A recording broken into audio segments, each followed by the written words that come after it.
From First Paw Media, sponsored by Dream Chaser Leadership in Anchorage, Alaska. This is the Peak Experience Podcast. Here we talk about leadership, team building, strategic management, and organizational development. Visit our website, peakexp.org. Now, here are your hosts, Robert and Michelle Forto.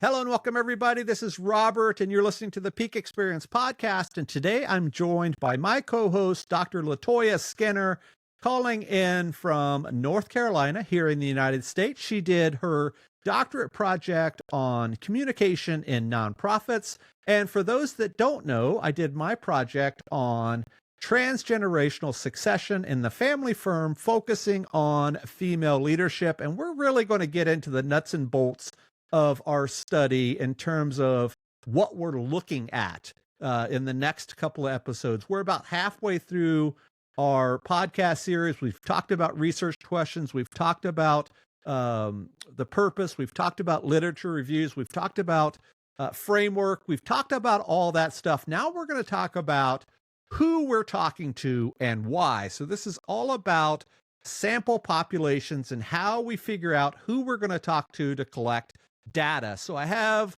about a half dozen questions or so. And if you're new to this podcast, what we typically do is we go back and forth to each other. So either Latoya or I will answer the question first, and then the other person will provide their ideals or their insights to this. And we're going to start off with Latoya first. So the first question is, what are the key considerations when defining a target population for a dissertation or doctorate project, and how do these factors affect the sample selection process? Great question. So for me, my experience, I looked at my paper as a whole and the components of my paper and what was inside of my paper. And so for me, that was identifying who I thought would be key players within this process, as far as identifying them as a part of my population and my sampling. So with that, Latoya, how soon when you were thinking about this, was that an area of concern? So was this very early in the process? So when you started developing the earlier parts, the framework and the literature review and the questions and all of that, were you thinking about your sample at that point, or did that come later on? For me, I think it came around test 2 or 3 when I started looking at the paper as a whole and what I was writing, and especially when it came down to my research questions. So I would say it was early on. Maybe it could have even been earlier, but it was early enough for me where I was able to identify them, and it wasn't too late in the process, and I had to, play catch up. So in terms of my strategies or considerations, I've talked about this in this podcast before, where I niched myself down a little bit too much, first by geography, then by industry, then by leadership qualities or traits. I probably shouldn't have done that because it made selecting a population much more difficult than it should have been. I eventually found that population that I was looking for. But I would caution doctoral students not to really niche down so far that it's almost unresearchable. I don't know if that's even a word, but if you make your population too small or too niche, it can make the data collection and the process to get that data much difficult. I'm sure you would agree. Absolutely. I 100% agree with what you're saying.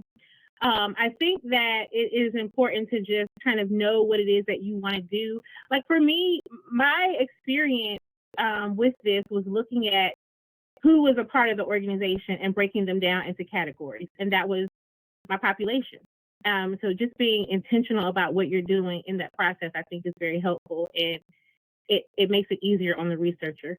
So the next question is all about a representative sample. And I think this is another part that people struggle on, is they think that I'm going to go out and I'm going to answer these questions that provide a cohesive framework for everybody in whatever industry. And they think, okay, I'm going to go out and, they have this pie in the sky ideal of, okay, I'm going to go talk to all these people and they're going to provide me the best data that's potentially possible.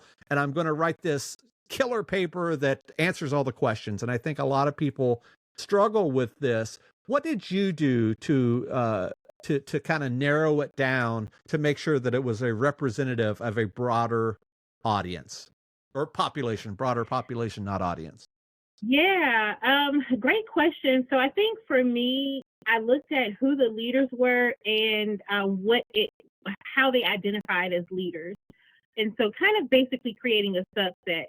And I think that was really helpful to me because the organization that I studied and did my research with was a very large organization. And so there was no way I could go through each person without it just being way too complex. For sure with that. And depending on your questions in those early stages of this will determine what this population is. And sometimes, in particular in your case, where you're dealing with nonprofits, there's all sorts of different types of leadership in a nonprofit. They may have advisory boards, or they may have, a very closed set type board, meaning, they're boots on the ground type people, or they may have, a more corporate structure with the president and the vice president and the membership and all of that. How did you make sure that you were talking to the right people to get the right answers for what you were looking for? Because you don't necessarily know what the leadership structure of a business is until you really start talking to them. Absolutely. So one of the things that I did before I began my research was I met with the president of the organization, and she and I sat down and talked about the structure and the way that they are organized. And so for me, like one of my populations was volunteers who would have also been employees if they had been paid. But instead of just using every volunteer, because again, they're just such a large organization, I put a specific requirement on the number of hours that they volunteered on a weekly basis, because I knew that they would have exposure to different scenarios, different information, and so everyone's experience would be different, but they had to be there in order to experience it, and not to discredit someone who only had an hour to volunteer, but I just didn't feel like that was enough time in the building or in the organization to really experience major communication breakdown. And Latoya, we talked a little bit about geography as a quantifier for our population. And a fun fact, I'm sure we've talked about this early in the podcast series, but you did your study on a nonprofit in Anchorage, Alaska.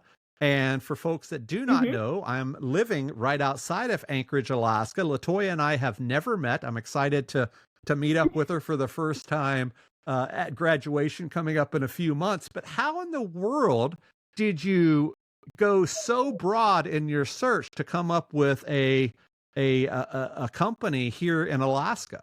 Yeah, I always say that this organization and their president was just like a silent blessing for me, because I'm very active on social media, and I am in a lot of groups on different, groups on Facebook. And a lot of times I will interact with people for professional reasons, just getting more information and just, networking. And so I was in this nonprofit group, and I came across an organization elsewhere that I really didn't feel the connection to about my research. So it was just regular networking. But there was something about this one lady that I connected with, who's the president, and she was telling me about communication challenges that they were experiencing. And I was sharing with her about, I'm a student and, I'm conducting research and I'm going to be looking for an organization. And we brainstormed, and it was a win-win for both of us.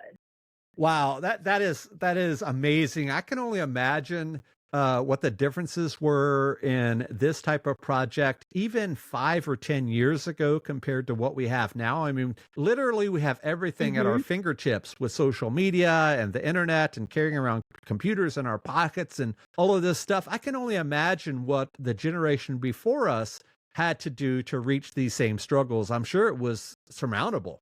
Absolutely. And I'm very thankful for the internet and just making connections, like you said, that otherwise may not have ever been made before. And this is definitely an example of, just meeting people and crossing paths.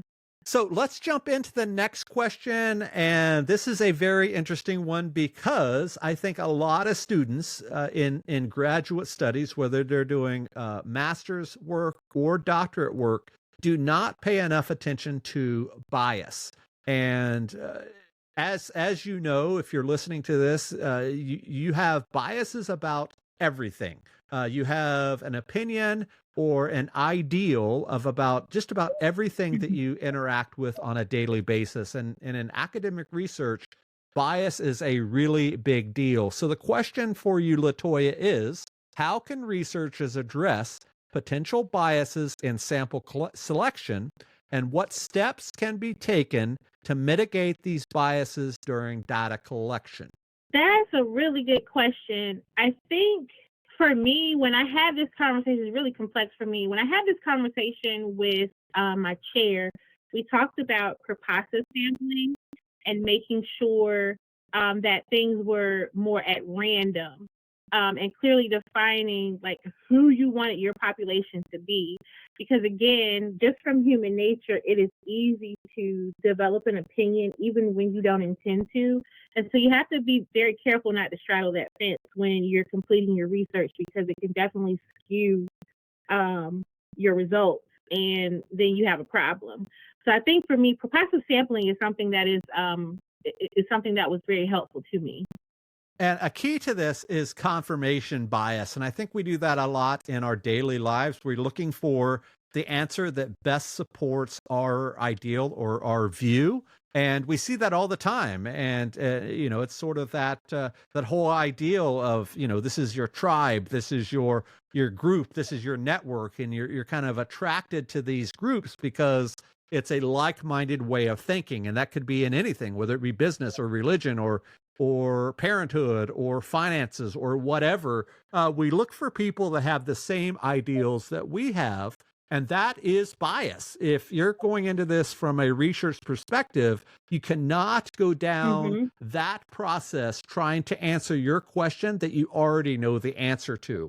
And I think that that's a key component to doctoral level research, is making sure that you can set those personal biases aside and really find out the answers to your questions. And in my case, I had to really hone in on this process because I am a small family business.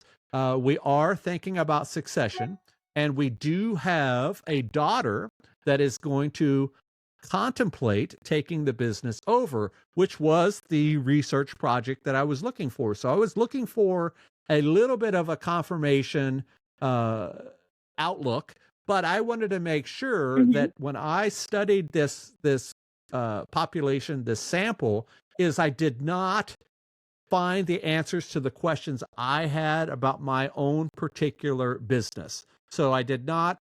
We're going to talk about interview guides and questionnaires and all that later, but I did not ask questions that I needed to know personally and answer to. And I thought that that was very key. And I remember when you talked about a conversation with your chair, I remember having conversations with mine, and I said, okay, very specifically, I am going to find a population that is not related to my industry, that is not asking the same questions I'm asking for my own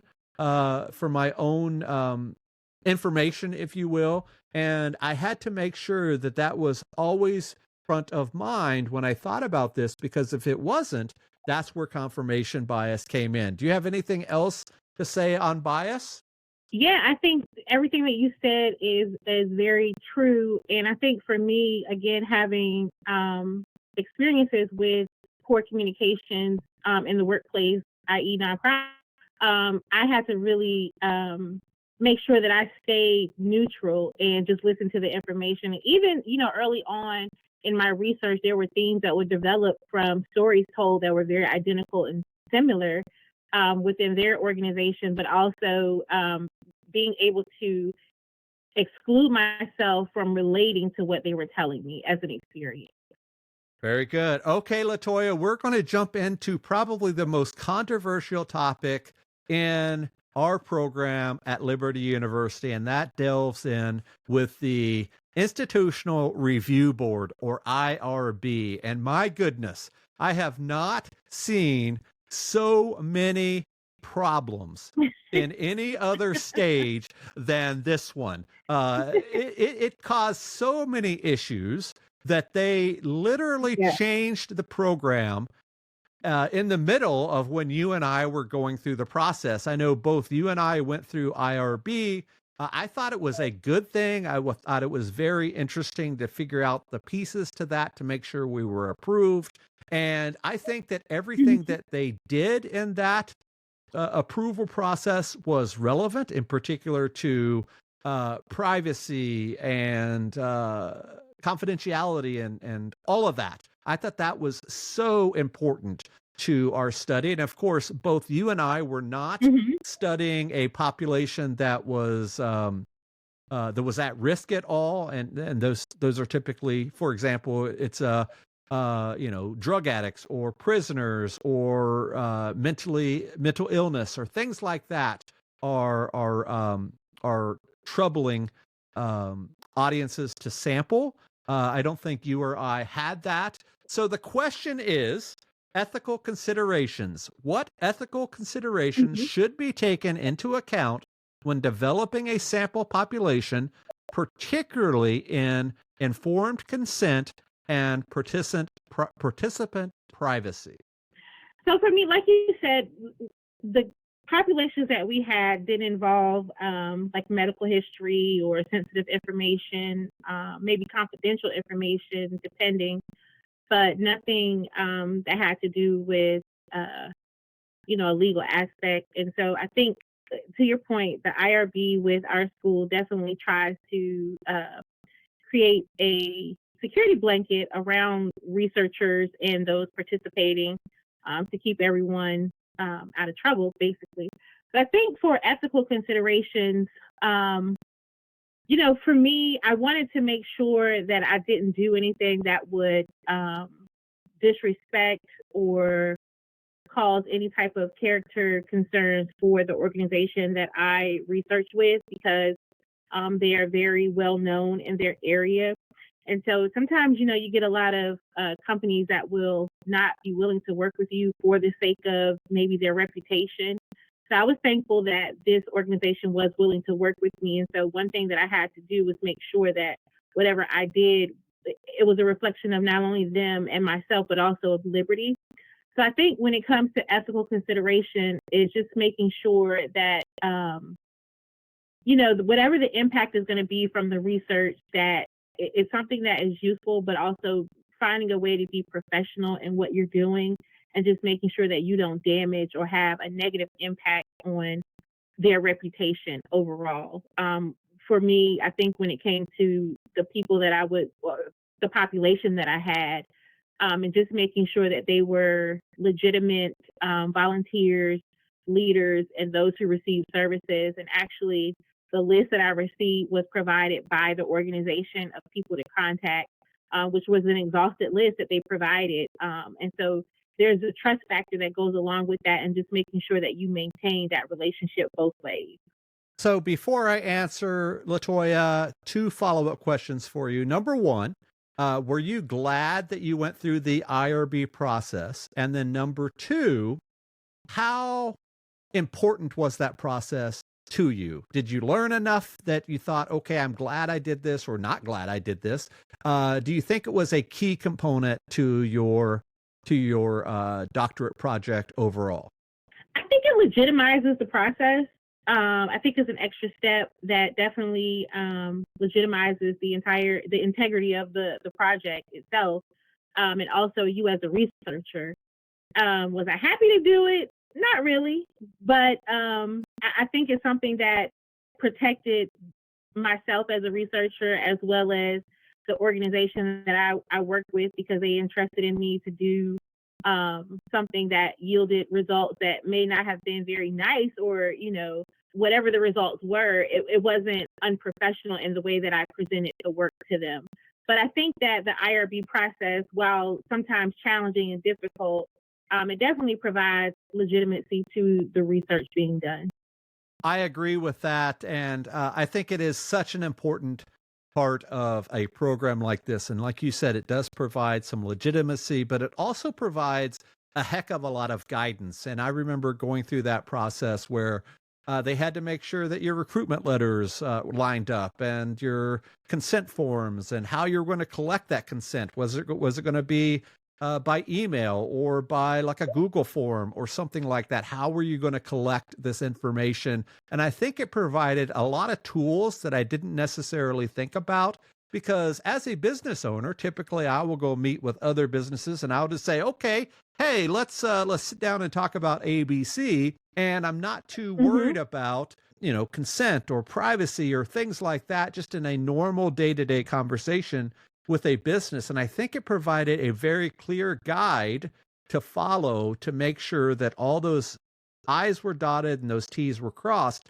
And as we talked about in our previous episode about the literature review, I think this was another key step in the process. And we had to get over these hurdles and in order to make sure that we get to the next hurdle. And I know you and I talked briefly off air, and it's sort of like at a job where you're on probation. You get hired and they say, okay, you're going to be on probation for 90 days. And if you can do XYZ, we will put you as a full-time employee or whatever.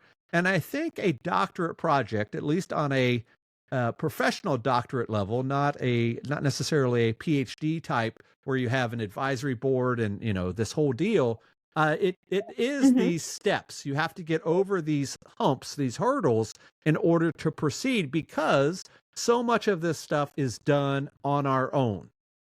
We don't have the advice of like an advisory board. It's really us and our chair and tangentially an admin reviewer, but otherwise we're doing this work on our own. And I think the IRB provides that guidance, that blueprint, that checkoff sheet, if you will, to provide that ethical assurance that these people need. I'm sure you would agree. Absolutely. I fully agree. And I think that, even with my experience with the IRB, it was just very frustrating going through the process when changes needed to be made, which it's always frustrating when you have to backtrack, but I think it's well worth it in the end, and it didn't halt my research or anything.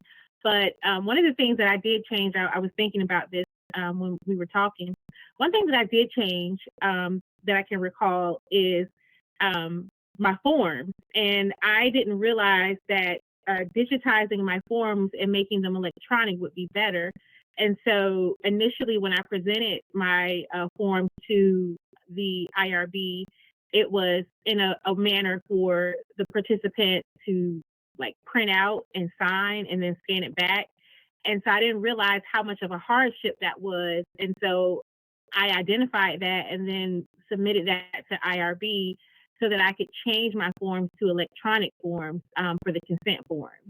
So it's changes like that, everything has to be considered with them. Every change has to be ran through them, again, just to make sure that your research process is clean and ethical. So last question on IRB. If you can recall, how long did it take you from the time that you submitted your application until the time it was returned to you approved, or you're not required to have IRB? How long was that process for you? Oh my goodness. Initially, I did so good. I think it took less than a couple weeks, and I had to make a change. They sent back their, requirements, and I sent those in automatically. And then boom, here we go on Christmas break last year. And that set me back maybe 6 weeks, and it was dreadful. Wow. So you had 2 rounds of it. So the total time from me doing some math was about 8 weeks then? Absolutely. And it was, I think I still had a good experience because I see people still waiting a lot longer than that. And so I guess I shouldn't complain. But you think about how much time is being taken away during this process and what the back end of that looks like to tell the story of why it takes so long to get through this process. Yeah, in my case, it took 32 days, and I know I've talked about this in this podcast before, but in our industries up here in Alaska, we really have two seasons. We have tourist season or working season, and then we have winter. And I remember when I applied for IRB, I did it in early July, I believe, last year, and I had no idea how long the process was going to take. So I submitted it, and I knew that that the working season was going to be over sometime around Labor Day, and of course that's when people up here are packing up and doing other things, getting ready for winter. And I knew that my population was going to be in one of those camps, and I remember contacting my chair, and I said to her very specifically, "Hey, if this is not approved soon, I'm going to lose the ability to interview these people because they are a seasonal type company." And we submitted it back to IRB, and the IRB researcher or director or whatever they were called, I don't remember exactly, they said, "Oh, I wish you would have told us that that your application had a time constraint." And I was thinking to them, what are you talking about? It should be a time constraint every time. But anyway, it was approved in 32 days. So it was approved early August with a early July submission. And then I was off to the races and ready to go.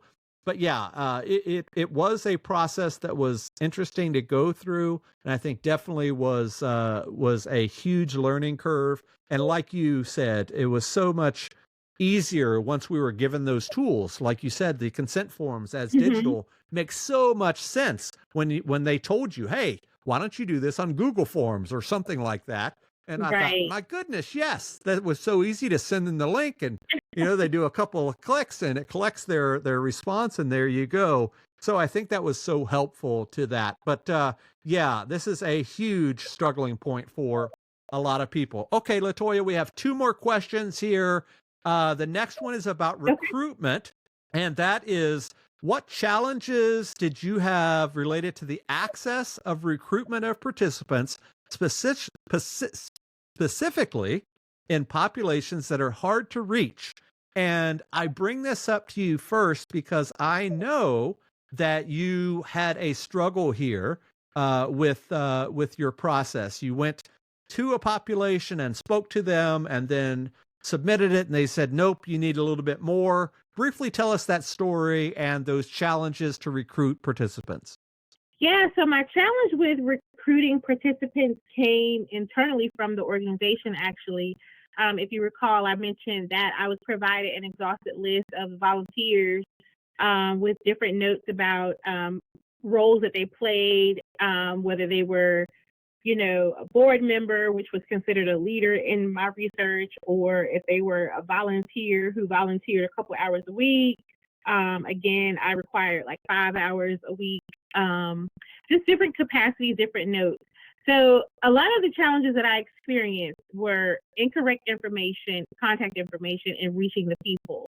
And so that really took away a lot of time in trying to go back to the president and saying, "Hey, this information is wrong," or "I called this number, this person is not there, can you correct this information?" And we worked off of a Google spreadsheet, which was very helpful because it was interactive, and so I could provide comments in the columns for her to see.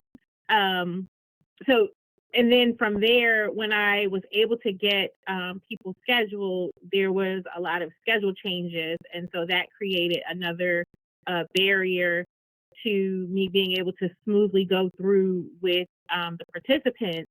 But those were my hardships in, just people making time to be a part of the process. Or then there were a lot of people who just simply told me, "No, I'm not interested."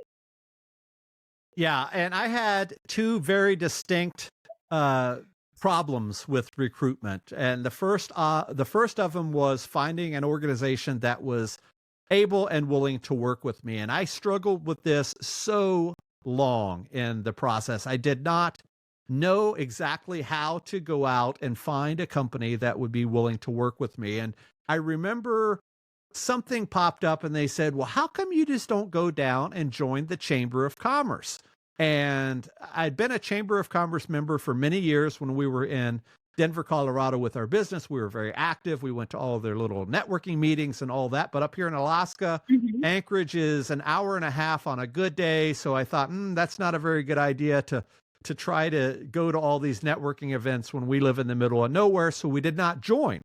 So I joined right after IRB. So I waited till the very last minute to go out and try to find a company. So I joined the Chamber of Commerce and paid the $60 or whatever that I had to pay to become a member. And that immediately allowed me access to the membership. And I remember posting my recruitment letter on email and sort of an email blast to all the members of the Chamber of Commerce. And I said very specifically, if you're interested in learning more about this, contact me and be ready to roll. And within 5 minutes, I remember I was sitting in the car waiting to go into an appointment. And I got an email from this company that said, oh my goodness, this is exactly what we're dealing with. We would love to work with you on this. So it took 5 minutes after sending out that email to get a viable organization. So we got that going and ready to go. And then everything afterwards, Latoya, was almost perfect. Once we got all the IRB approval and we were able to start talking to people, this woman who is going to be the successor of the company that we were talking to set up all of the meetings with all of the employees, the leadership and the followers, if you will, in our study.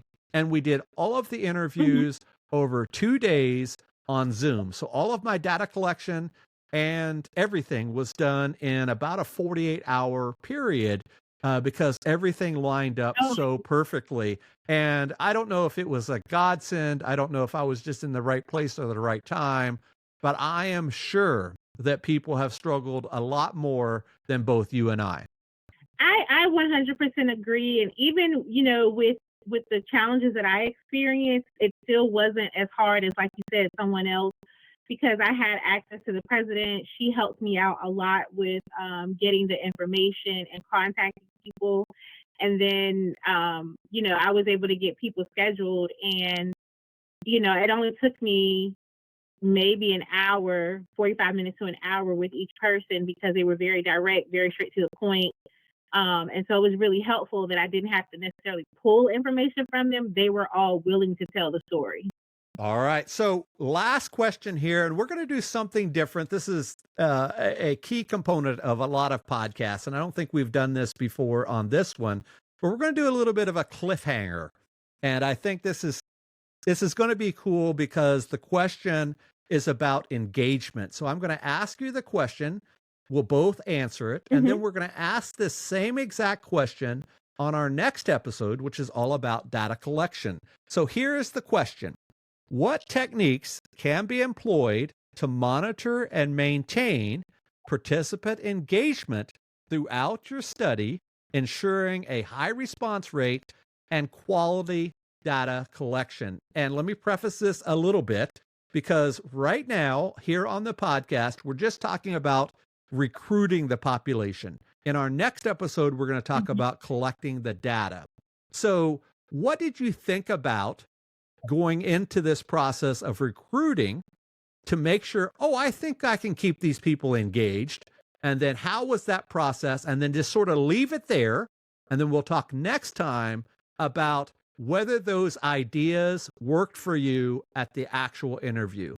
So tell us about your techniques to employ them to make sure you think they will be engaged. Good question. It was a disclaimer that I provided in the beginning of an interview. Each interview, actually. A disclaimer. And what did that disclaimer say? Was it very specific where you said, okay, we're going to meet with you for an hour on Zoom and we're going to ask you 15 questions. And what did that disclaimer say that helped you on the recruitment? Sure. So the disclaimer in the beginning with the recruitment was letting them know that anything that they spoke about would not be shared with the president. In doing so, it created a more comfortable environment. And again, I repeated that in the beginning of the interview, and it allowed for more communication and more openness from participants. Okay. So you provided a disclaimer, and the disclaimer was part of IRB, the process. So that was a requirement for that process. I'm not sure exactly how they're doing that now if they don't have IRB requirements to their projects. In my case, since I was working with a very closely held family firm, I said something very similar. I said, number one, whatever you say will not be said, at least on my end, back to other people, but also whatever you say could potentially help the other people in the company. And I think what that did by providing that to the participants, it allowed them to sort of speak their mind. And I think so many people, especially in today's age, and I know we talked briefly about this in our last episode about how leadership has changed through generations. Whereas in years past, we had this, this boss that sat in the fancy office, and he had his or her underlings that did all the work, and that sort of corporate structure. And today, so many people want to have agency, or they want to have their voices heard in the inner workings of the day-to-day operations of the business. And I think by providing that as a recruitment incentive, by saying, hey, you could literally make a difference on how this process goes, I think that really helped, at least on my side of recruitment. So we're going to come back to this question and figure out if these strategies worked when we finally sat down to talk to our participants in the organization. And I'm looking forward to hearing what we have to say with that. So with that, Latoya, is there anything else you want to mention about Sample? And then lastly, how can folks follow you and learn more about Latoya Skinner? Yes, so I think today's episode was great and very informative for all of our listeners, hopefully. I can be reached at lskinner, 5, at liberty.edu, or on social media as my name, Latoya Skinner. All right. And you can find me, as I've said before, Robert Forto, Forto, on all social media. And make sure you hit that subscribe button wherever you're listening to this podcast, and you will get a notification of every episode. We have just a few more episodes to go here in this podcast series with Latoya and I. Next time, we're going to talk about data collection. I think that's going to be a very cool conversation. Then we're going to talk about analysis. And then lastly, this may be an episode or two, we'll talk about our findings and what we can do with this dang piece of paper, this very expensive piece of paper that we're going to hang on the wall that calls us doctor. And I'm excited to hear about that going forward. Latoya, it was a pleasure, and we'll talk soon, okay?